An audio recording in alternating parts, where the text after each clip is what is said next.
Hi friends! Developing your taste in art, and especially ballet, can feel like a tricky and particular thing. It can often feel like the only people that are allowed to have an opinion are either the artists themselves or critics. And ballet can often have that same feeling where it feels like the only people who can have opinions are critics or the dancers or choreographers, etc. This can lead towards art feeling like it's elitist or like it's not for you, like it's only for people who are artsy or who are dancers or artists themselves. But dance is made for an audience to experience and enjoy too. And like wine or art or coffee, developing your taste and figuring out what you like and don't like in dance and ballet can take some time and some effort. So this is the framework that I used and that I continue to use to develop my taste in ballet and to learn more about the ballet world. As a disclaimer, this isn't the perfect way to start. It isn't the only way to start. It's only what I stumbled upon and what I've kind of developed and formulated over the years. I hope this gives you a place to start, and if you have any questions or any comments as we go along, please leave a comment down below. First up is exposure, and it seems pretty obvious, but ultimately you have to go see tons and tons of dance and ballet. This used to mean having to buy an expensive ticket, getting dressed up, maybe more so than you wanted to because you weren't sure about the environment, going into a brand new environment, sitting in an audience, feeling like you're supposed to know a lot more than you are, maybe not knowing what's going on stage, but pretending otherwise. But the good news is, this really doesn't have to be the case anymore. You can watch a lot of ballet online, so go mine those online resources. Using platforms like Instagram, YouTube, even TikTok, or online streaming platforms like marquee.tv, which I'll have linked down below, and it's incredible. It's essentially Netflix for the arts. So you have ballet, other dance styles, you have drama, there are different concerts. It's great. And then you have other companies that have their own streaming services. So for example, the Royal Ballet has their ROH stream service, and I'll also link that down below. Both of these services and other services as well have huge catalogs of shows that you can choose from and that you can watch from anywhere with an internet connection. And I watch a lot of ballet through these online resources because they're so accessible. Your other option, of course, is actually going to a theater to watch a show. I watch a lot of ballet online, and I really enjoy being able to watch a lot of ballet online, but it doesn't replace going to a theater. I actually firmly believe that both of them have their pros and cons, and that each of them benefit the other, each of them benefit the audience and the bigger dance world. The theater experience of going for an afternoon or evening show, maybe going for a dinner before, maybe grabbing some drinks, getting dressed up if you want to, sitting in an audience full of people that are so excited to go see the show, hearing the orchestra tuning before a show starts is so exciting, and watching a live performance, hearing live music. There's something about it that creates something so tangible and inexplicable in the air. It's complete magic. So for exposure to ballet in terms of where to go, social media, online streaming services, and going to a theater. The thing with all these online resources, and even with these resources in real life, is that there's just so much. There are so many shows, so many companies. Where do you start? So what I did years ago when I was starting to get into ballet and kind of learn more about the bigger ballet world is I wrote down on a piece of paper, and I really wish I still had this paper, but I wrote down on a piece of paper the names of the ballets that I knew. I don't even think I got them all right. And the names of the companies that I knew. And I do suggest doing this because it does give you a place to start. And if the list is small, I really wouldn't worry. It's actually perfect if it's smaller than bigger because that's so much more approachable. But I think at the time I would have been familiar with obviously Nutcracker, Sleeping Beauty, Giselle, Swan Lake. I think it might have stopped at that. And in terms of companies, I would have been very aware of the National Ballet of Canada, Boston Ballet, ABT, New York City Ballet, the Royal Ballet, the Bolshoi. That might have been it too. So it really was a much smaller list than what I have now. But again, starting with a smaller list gives you an easier launching off point. I wouldn't worry about it or overthink it too much, but pause the video now and go get yourself a piece of paper and a pen and just write down the ballets that you know and the companies that you know. Nothing has to be correct. It's okay, as long as you know what you're talking about. Okay, you're one step closer to getting into ballet. And the more and more that you watch ballet, the more that list is going to grow, the more it's going to have questions and have comments and have a list of things that you want to look into. I know that my lists have grown a lot over the years. They've really morphed and changed, and right now I have lists in all kinds of places, so I'm trying to work on a database in Notion to actually consolidate all of this, but you don't have to get that technical. A list on a piece of paper is perfect to start. Keep it simple. So the next step is, as you're watching snippets on Instagram or TikTok or YouTube, or maybe you're going to see shows in real life, or you're watching full performances on streaming platforms, write down what you've seen. Write yourself a little review. It doesn't have to be at the level of a New York Times critic, just a little review for yourself. What did you like? What did you not? Did you find that you were really engaged with this choreography and maybe you had no idea what was going on stage on this part? Or a dancer did some movement that you think is supposed to tell you something, but you're not sure. Maybe you really enjoyed the music and the choreography, but you don't actually know what the story is. That's very possible. And there might be parts of it that you weren't so sure about, or you didn't like, or you weren't very clear on what was going on stage. This is just for you. You don't have to show it to anyone, but it's a helpful exercise to go through. It also gives you a launching point for what your next questions are. This is definitely one of those things that the more time you put into it, the more you get out of it. You might learn that you have a preference for storyless ballets in smaller, modern, 300-seat theaters that cast mostly apprentices or young corps de ballet members because you like seeing the emerging dancers and the next generation. Or you might find that you have the preference to only go see big story classical ballets. So things like Giselle or Swan Lake in big historical theaters in major cities, because you like going for a dinner before, having that historical experience, and then maybe walking 10 minutes away after the show to a local speakeasy and grabbing a drink with a friend to chat about the show you just went to go see. The thing is, you don't really know what you like until you're in that situation a few times. So you really just have to put in the repetition and have that exposure. And our second tool in this framework for developing your taste in ballet is comparison. Comparison tasting is how you learn wine, coffee, whiskey. So comparison watching, as I'm calling it, is how you learn ballet, dance, and art. Essentially, it's a great way to start understanding the differences, sometimes really obvious, sometimes really, really nuanced, between dancers, choreographers, how a ballet is staged, how different companies go about the same ballet, costuming, lighting choices, set design, all for the same ballet. This can even get as nuanced as seeing the exact same ballet with the exact same company and maybe a different cast, and starting to see and appreciate the difference between those two.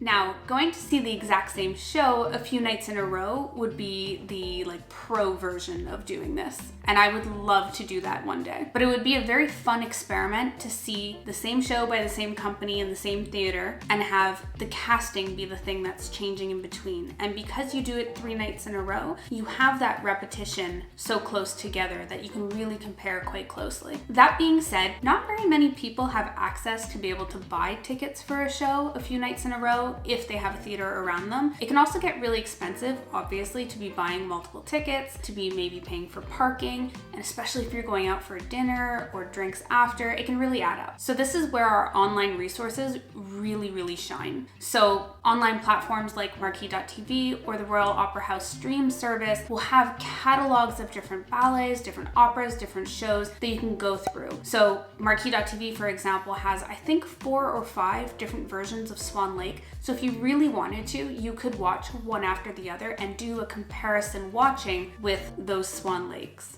On YouTube, you can search specific ballets, variations, pas de deux, whatever it may be. And so you can actually watch comparisons side by side of different dancers or different styles or different companies or even different eras. So think of watching a variation from a dancer back 40 years ago versus watching a dancer doing the same variation now. It would be very different. And again, it's a comparison watching of the style from a different era to now. And again, this is a way to be able to see the differences between the two. And sometimes it's as obvious as completely different choreography or completely different costumes.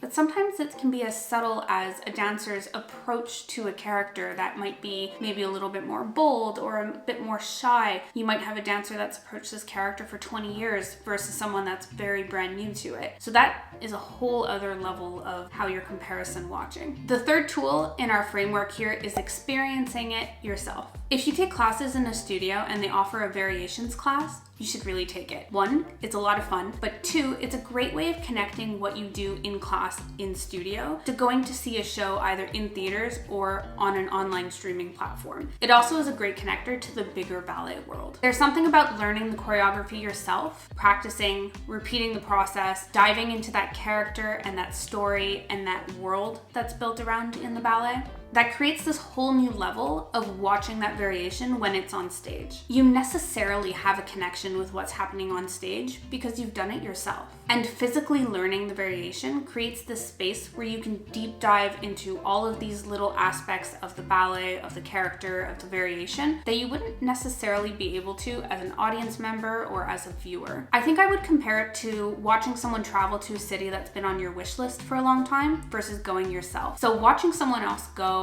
following them on Instagram or YouTube is a really fun experience. It's really cool to see them go to places you want to go to and have experiences you want to have, and it can really be engaging and very exciting. It's a great way to find new things to add to your list when you eventually do go to that city. But going on that trip yourself is still going to be completely different, and you might find that there are things on your wish list that absolutely meet the mark, and you might find that there are some that you're a little bit disappointed by or that weren't what you thought they were going to be. In that same vein, you might also find brand new things that were never on your list that you discovered because it was raining outside and you had to run into a restaurant to hide from the rain, and turns out it was the best meal you had that whole trip. So that kind of experience of doing it yourself versus watching someone else, they both support and kind of feed your experience of going to that city, but they're two very different experiences. And I think doing a variation or learning a choreography from a ballet is kind of like that for the audience member than watching it. It just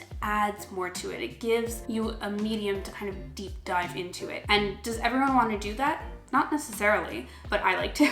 I definitely like to do the deep dives. So I took a variations class a few years ago, and the teacher chose Nikia's death scene from La Bayadère. And I was a little surprised because I wasn't as familiar with it, but it wasn't one of the obvious choices for a variations class, especially in an open class kind of structure or the adult ballet world. And I'm really, really happy she did because I had such a great experience with it. It really wasn't my forte. It's very slow and very emotional and very adage kind of centric, and that's not my strength, but it really challenged me, one, physically, but it really challenged me to learn the character a little bit more, learn why this choreography made sense with what was happening in the ballet, and it definitely makes me watch that scene differently now when I watch the ballet. And when I watch variations on Instagram or TikTok or YouTube or, wherever online, I definitely have a different way of watching it. I'm almost watching how a dancer is going about it, so that if I give myself time to work on variations myself, or if I'm in a variations class, or I have a free studio somewhere for some reason, then I can almost try different things because let's say I've seen this dancer approach it in this way and I wanted to try that because I love the way it looked, or this dancer did it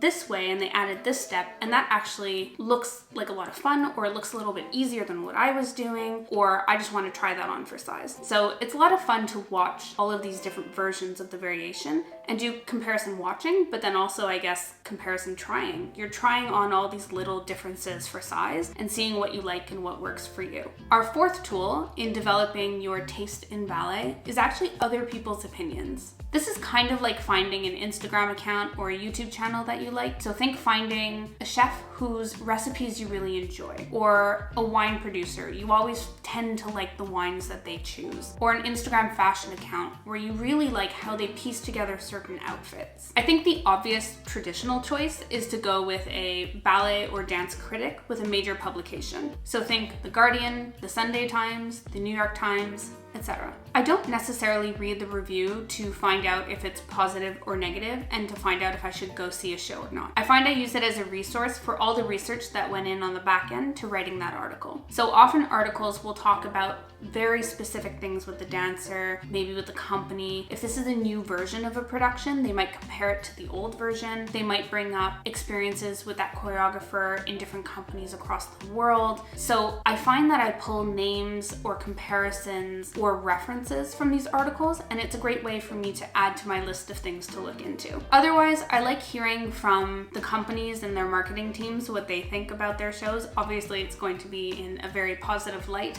but oftentimes you get a lot of behind the scenes things. You get a lot of interviews where people are talking about how they went about doing something or why they went about doing something, and I like watching a lot of that. And actually, the Royal Ballet's Insights rehearsals are really good for this because part of the rehearsals are also interviews with, say, the costuming department or the staging department or the lighting or music, whatever it may be. And so you get these snippets of different department involvement in a production. So it's a really great way to have kind of a varied tasting menu of everything involved in a show. And then obviously I really like hearing from the dancers themselves, and YouTube, TikTok, Instagram are really great places for this because it can be really informal and really accessible and feels like you can connect with the dancer that you might see on stage. On top of this, I really like listening to the audience around me. So what are people saying in the seats around you? What are people saying before the show, after the show, at intermission? What are the comments? What are the questions? People pick up on all kinds of different things, so this is kind of a great way, if you have your ears a little bit perked up, to hear questions about maybe the costuming or the lighting, or that someone really connected with this piece of choreography that maybe you need to go back to and go watch, or that you want to go back to and go watch. So it's a great resource for that too. And then obviously, if you're not going to a show alone, so if you're going with a friend or a group of people,